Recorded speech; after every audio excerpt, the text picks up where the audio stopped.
Welcome gamers to this week's vlog.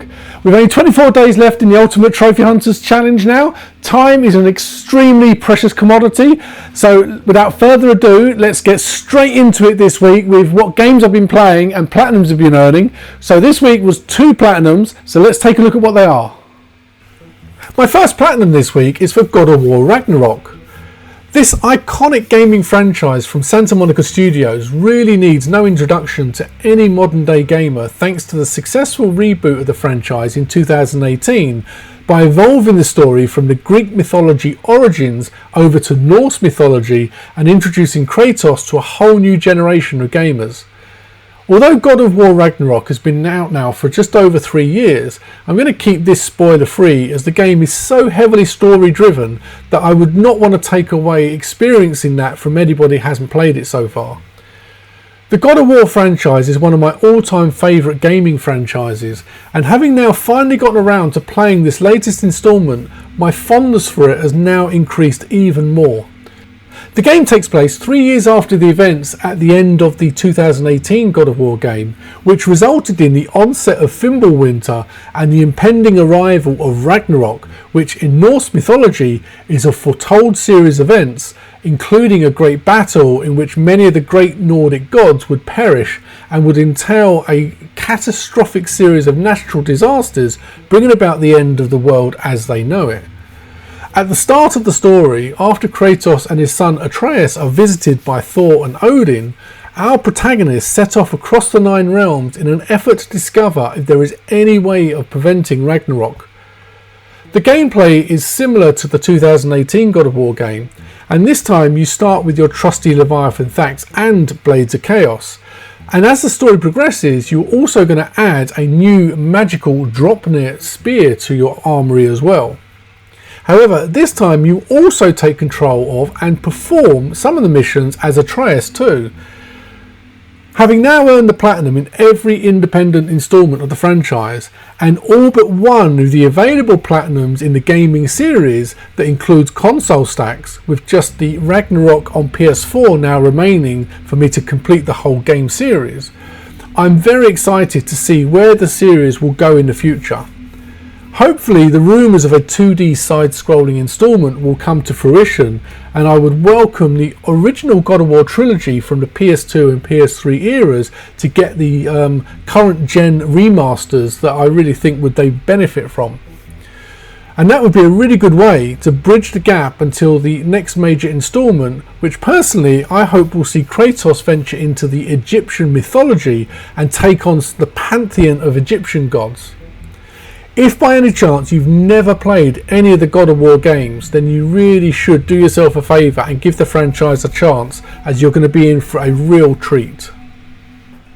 My second platinum this week was for Everybody's Golf, or Hot Shots Golf as it's known in the North American region, which is an original PlayStation 1 game that's available on the PS5 as part of the PS Plus Classics catalogue.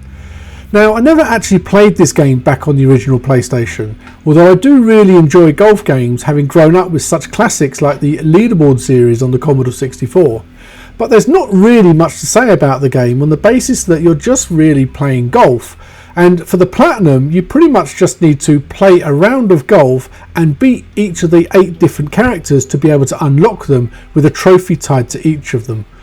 Also, along the way you'll be earning some XP, and the amount of XP you need to get will eventually unlock 5 different courses, again with a trophy attached to unlocking each of those. There is also, however, a few other additional trophies for getting a birdie, an eagle, an albatross, as well as getting a hole-in-one on both the regular courses and the mini golf course. But due to it being a PS Plus Classics game, the rewind feature, if you use it, makes it just a case of trial and error, which removes all the real difficulty from the game. Although I played this game solo and I really enjoyed it, I do think most fun to be gained would be from playing this with a friend on couch co-op. Having popped the first trophy on this game back in June 2023, specifically for a different trophy challenge I was doing back then, I'm really glad I went back to this and cleaned it up for the backlog as part of my Ultimate Trophy Hunters challenge. Let's now take a quick look at PSN Profile's trophy log and have a quick recap of all the trophies that I've earned this week. So starting off with last Monday, and you can see that I started God of War Ragnarok, and I essentially went through all of that during most of the week to get the platinum. After which I then picked up Everybody's Golf or Hot Shots Golf and essentially just played through that to get the platinum. So just the 2 games this week. That takes me up to 335 platinums in total now. So let's have another quick look at the statistics and where I'm at in the Ultimate Trophy Hunters Challenge. Let's now take a quick look at the Ultimate Trophy Hunters Challenge tracking spreadsheet and give a bit of a progress report on where I'm at and what I've got left to do. And if you want to go through this in a bit more detail at your own leisure, then please follow the link in the description for access to the spreadsheet. So the trophy statistics, I'm currently on 86 platinums for the year out of the 100 I need, so just 14 left to go. The gold and silver have now been completed. The bronze, I've got 18 left to get to complete that challenge. Ultra Rare Platinums has been completed. The Ultra Rare Trophy count, I'm on 75, so 25 to go. And with my current planned games, that's still going to leave me 6 short, so I still have to try and identify another game where I can pick up those extra sort of 6 trophies, or see where I can find some individual ultra rares in the backlog games that I've got that are not going to take too much time to be able to sort of get them. For the trophy streak, I'm at 341 days, so with 24 days left to go in the challenge, it's really sort of worrying time that sort of like challenge gets missed. I'm having to be very cautious every day of making sure that games I'm playing, I'm going to be able to get trophies within that day. And games like God of War Ragnarok, where they're very heavily story driven, you get very engrossed into them. And as I was playing that this week, I had to be very mindful that I didn't know when the next trophies would necessarily pop, so I had to be careful that I watched the time. So if it was getting too late in the day and I didn't know whether I was going to get one, I had to have a plan in place to be able to put up one of the other games and get a trophy quickly. Luckily I didn't need to resort to that, so I was able to just keep concentrating and working on God of War Ragnarok until I got the platinum without any distractions. The trophy completion percentage increase, I'm at 85.83% now, so that's an increase this year of 8.43%. so not many games left to play now, and hopefully when they're all done that should then be just over the 10%. Coming down at the backlog games, there's 10 backlog games left, having completed 40 already, and one of those has already been prepared, which is Alien Isolation. So that I've had as earmarked for my 350th milestone. So I've got 1 trophy left on that, which is to die 100 times to the alien. So that should be pretty quick to sort of basically pop that last trophy and get that platinum when the time is right. So that leaves 9 games out of my backlog that I still need to work on and get ready to be able to pop those platinums. And looking at the special dates, we've just got Christmas Day left, but I haven't prepared that yet. I need to sort of factor in when I'm going to get that ready. Coming across to the other challenges, the special challenges, I've got the oldest game on backlog, which is Castlevania Lords of Shadow on the PS3, so that would be over 14 years since I started that game. Co-op only game, I've still got to try and arrange a time with Vidbacker, who's doing it with me sometime hopefully this week, to get that knocked out. The game series is completed. The non-platinum 100% games was completed. The 1 to 10 difficulty challenge is now all completed. The game lengths, I've only got the 3 slots left with Alien Isolation all prepared, so that's 2 slots I need to work on. The 21 to 30 hours will be Castlevania Lords of Shadow, which is also going to be for the special challenge.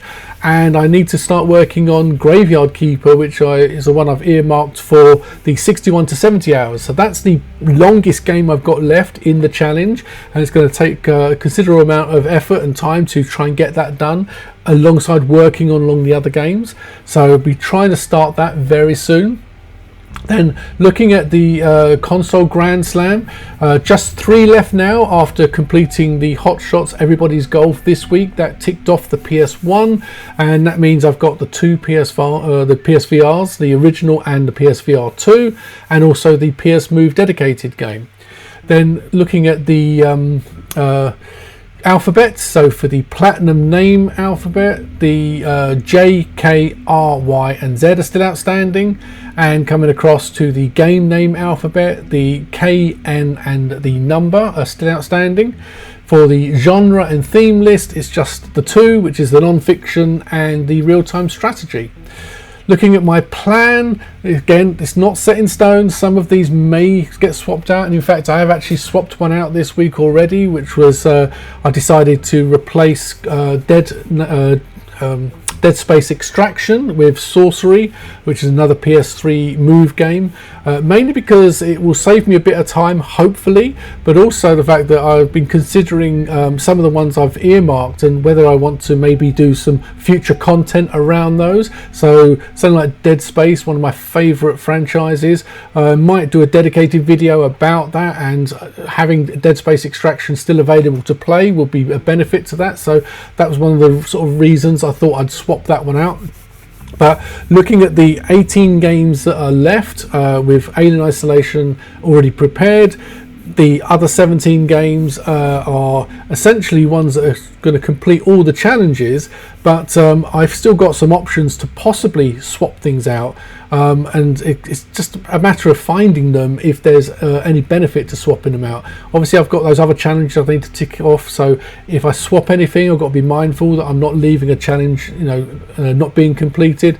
So I've spending some time when I can't get onto the console to game, or I don't have any time to actually play, but I've got some spare time to do something, then I'm looking through things like PSN profiles and scanning through where other games may be a better alternative to the ones I've already picked, and seeing whether there's any games I can swap out that will essentially still complete those challenges but maybe save me a bit of time and give me a better chance of completing the challenge, because there's still a lot of games to be played, which means there's a lot of gaming times needs to be played over the next 3 weeks, and game time is at a real premium, especially with Christmas coming up where I'm not going to be able to play quite so much. So that's it for the update. Please leave in the comments how you think I'm getting on, and do you think I'm going to be able to complete this challenge? I'm interested to know what people think. Before signing off on this week's vlog, I've got an exciting new announcement to make, and that is during 2026 there's going to be a brand new challenge coming to the channel, and while I've been busy really trying to frantically get through all the games I've got left to complete the Ultimate Trophy Hunters Challenge during 2025, Vidbacker, one of my community members, has been busy in the background putting together a fantastically designed challenge that we're going to bring to the channel in 2026. Now it's just a teaser at the moment, there's still some things to be worked out, but it's going to be based around the Marvel Universe Infinity Saga, and from what I've seen so far it looks absolutely great fun. It's going to be a little bit more chilled out than the Ultimate Trophy Hunters Challenge. I think we've learned our lesson from this year that there's only so much you can do in a year, and essentially it's going to be a bit more relaxed and a bit more chilled. So if this is something you're interested in, then please feel free to come and join the community and take part. There'll be full details about the challenge dropping in early January once I've got time to really go over it in detail, but for the moment just wanted to tease it and give you an idea about what's coming to the channel challenge wise in next year. So that's it for another week's vlog, and I really hope you enjoyed it. As always, I want to take this opportunity to say a very big thank you to these gaming legends you can currently see on screen, who are my Patreon supporters. If you're interested in something like this, then please follow the link down below in the description. I also want to say a very big thank you to everyone that likes the videos and leaves a comment. I love reading all of your comments and reply to every single one, so let me know what games you're playing and what platinums you've been earning. Also, I'm getting so close now to hitting the 500 sub milestone, and it would be absolutely amazing to be able to hit that by the end of this year. So if you haven't done so already, please consider subscribing to the channel. With all that being said, please enjoy your games, take care, and look after yourselves.